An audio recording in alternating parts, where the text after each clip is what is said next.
Hey everyone, Alan here. Sorry I haven't been updating you these past couple months, but I mean with school finishing up and finals, I just haven't had any time to be on the workbench. But now that summer's started to kick off, I finally have some time to do things. And so today I'll be showing you an inbox review of AFV Club's M41G. Now this will be the featured vehicle in my first diorama, and I'll have a separate video detailing exactly what I want to do in that. So for now, I'll just show you this kit. Now the postman just dropped this off, so it's still shrink wrapped and everything. So this will be a first impressions without any prior interior see. So I got this kit off of HobbyLink, and not HobbyLink Japan, but just normal hobbylink.com. They are situated here in Georgia, about 50 miles from me, so it only took about maybe 2 to 3 days for this kit to get here. It cost me $35.90 without shipping, and shipping for here, which is about 50 miles from their main warehouse, was about, I don't know, $7. But I mean, you can probably find this kit online for about the same price.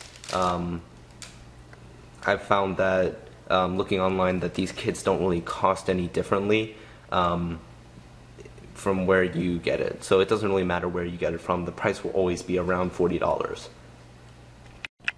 Sorry about that delay. The camera just ran out of battery, so I replaced the batteries. So moving on, opening up the kit, we can find that AFV Club's boxing. I mean, it's not the sturdiest, but you see this cardboard flap with all the ads inside. It makes the box at least not as flimsy as just, this normal cardboard. So you should expect that your kit is fairly well protected. I'll just do a basic overview of the parts before going into specifics and opening these sprue bags up. So we have the turret. I have a loose part here, which is the rear bus hole. Looks like we have rear engine deck, mufflers, exhaust, a 2-piece gun barrel, which I can forgive since they're using the old sky brown molds.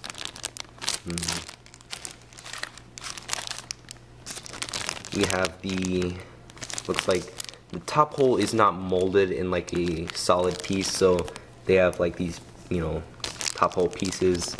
We have the fenders. So far I'm not seeing any flash. I'll definitely tell you if there are. Looks like we have the idler wheels.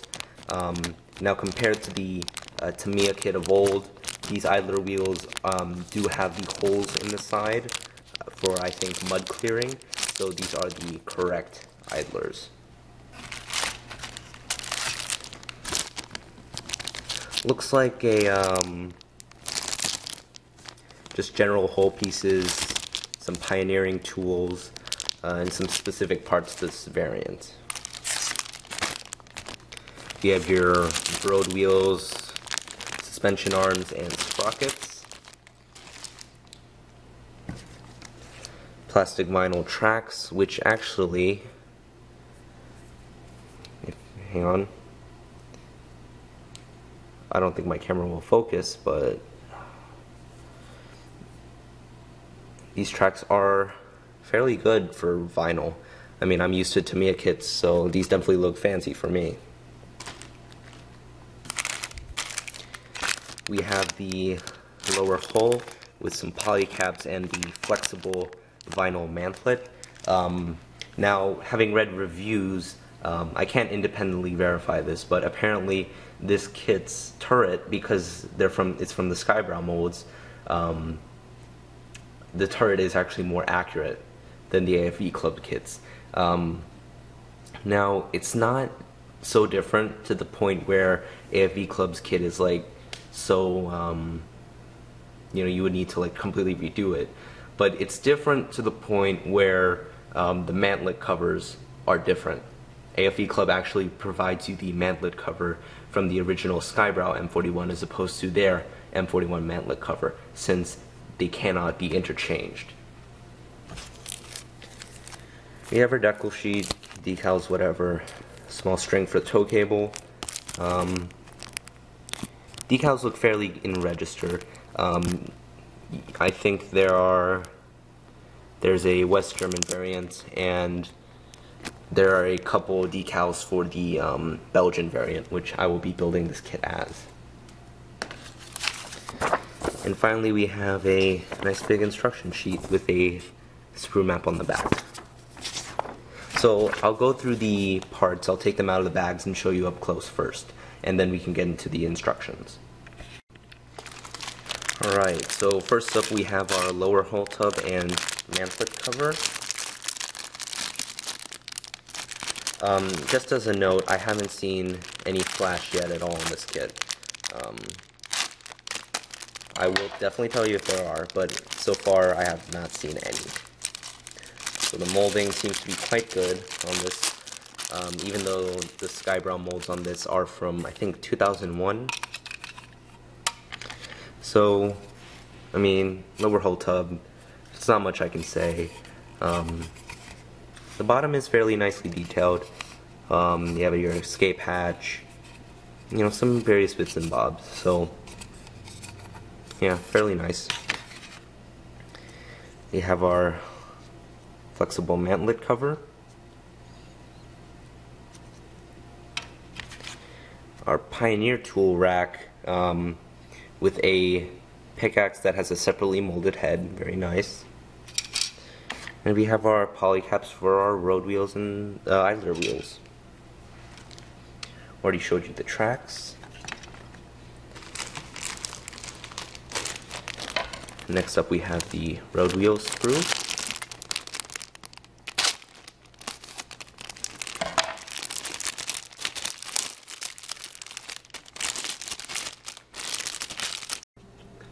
Alright, sorry about that. Memory card just went out again. So continuing on with the road wheels.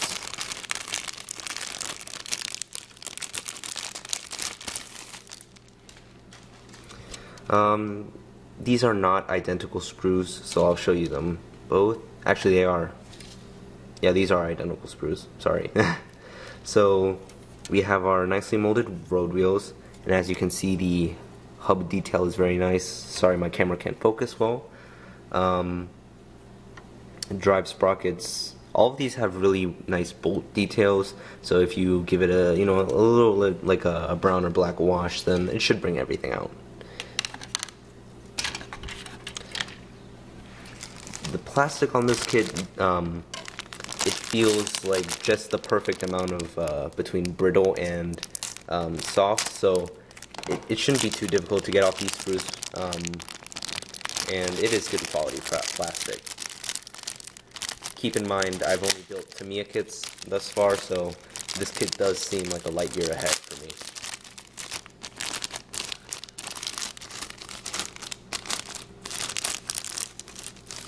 So here we see some more specific parts to make this into a M41G.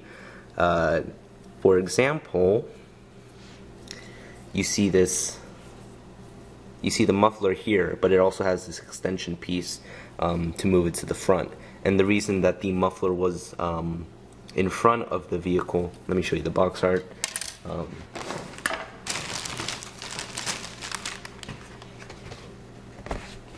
As you can see, the muffler on this kit is at the front.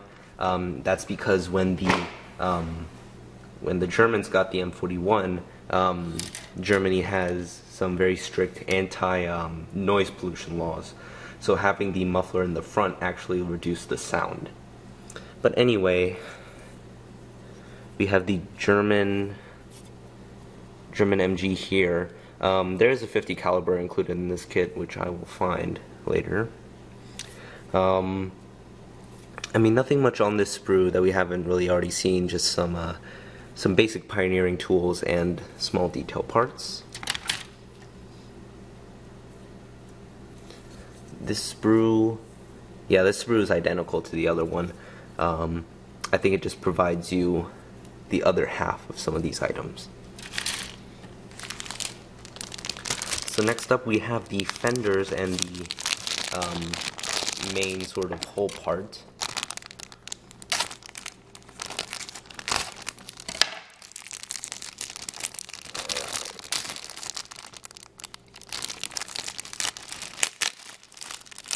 So again, the sprues in this kit are very well protected. No more than 2 sprues per sprue bag. Most, in fact, are bagged them by themselves. So the M41 itself didn't really have much bolt detail on the hull, but I do see some weld seams that are really nicely done, even if my camera can't pick up on them. Sorry about that. We have these side storage boxes, which are very nicely made. And we have our fenders, which are thin but still strong. Very nicely done. Next up we have our idler wheels and some of our support rollers.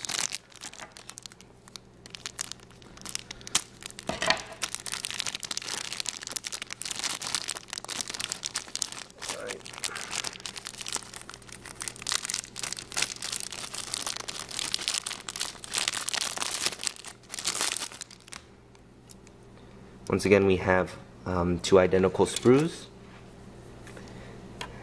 Now, the idler wheels here are made so that they do have the holes in them for mud to escape from. I believe this feature is missing on the Tamiya M41 kit. Now we're on to the turrets.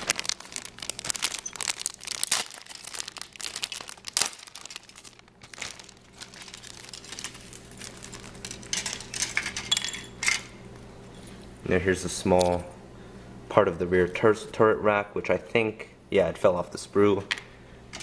Not damaged though. Here we have the main turret. Looks like I have some damage from packaging, but that's okay. Very nicely molded, very nice weld seams. The M41 did not have a cast texture, so that's not needed there. And here we have a very nicely molded 50 caliber machine gun. Sorry my camera can't focus, but it does include a very nice ammunition box with all the bullet detail in it, so if you want to paint that up, then that detail is very much there. And this is a very nicely molded 50 caliber, I must say. Sorry I can't pick up on that, but now we're gonna have the gun and mantlet parts as well as the rear engine deck.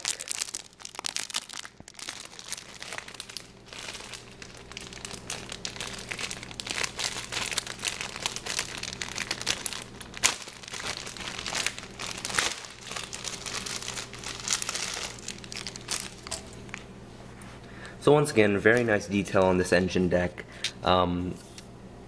You know, a brown or black wash will really bring this all out. We have some various other engine hatches. So actually, if you wanted to put in an engine, I know that there is actually an aftermarket engine set for the M41. Don't know if it'll fit this kit though. But if you'd like that, then these engine parts are separatable. Oops. Nice muffler covers.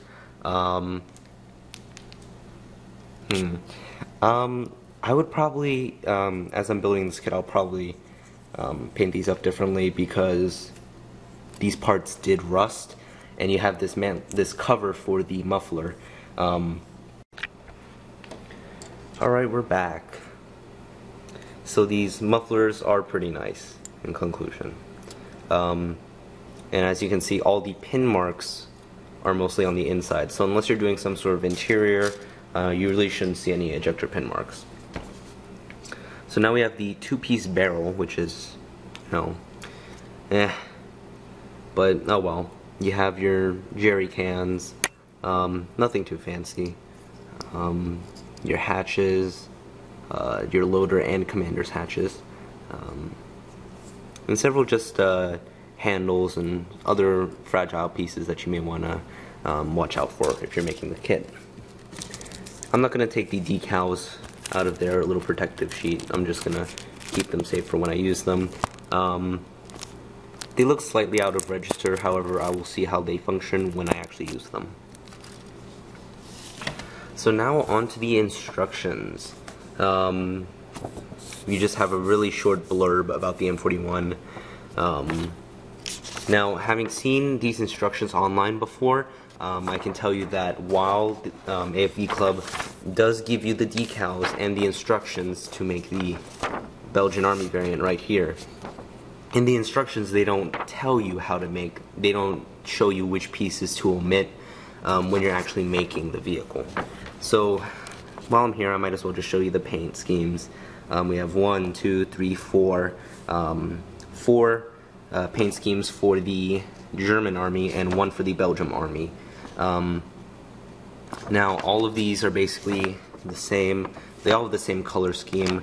Now for this kit I will actually be using Tamiya's spray can TS78 or Field Gray.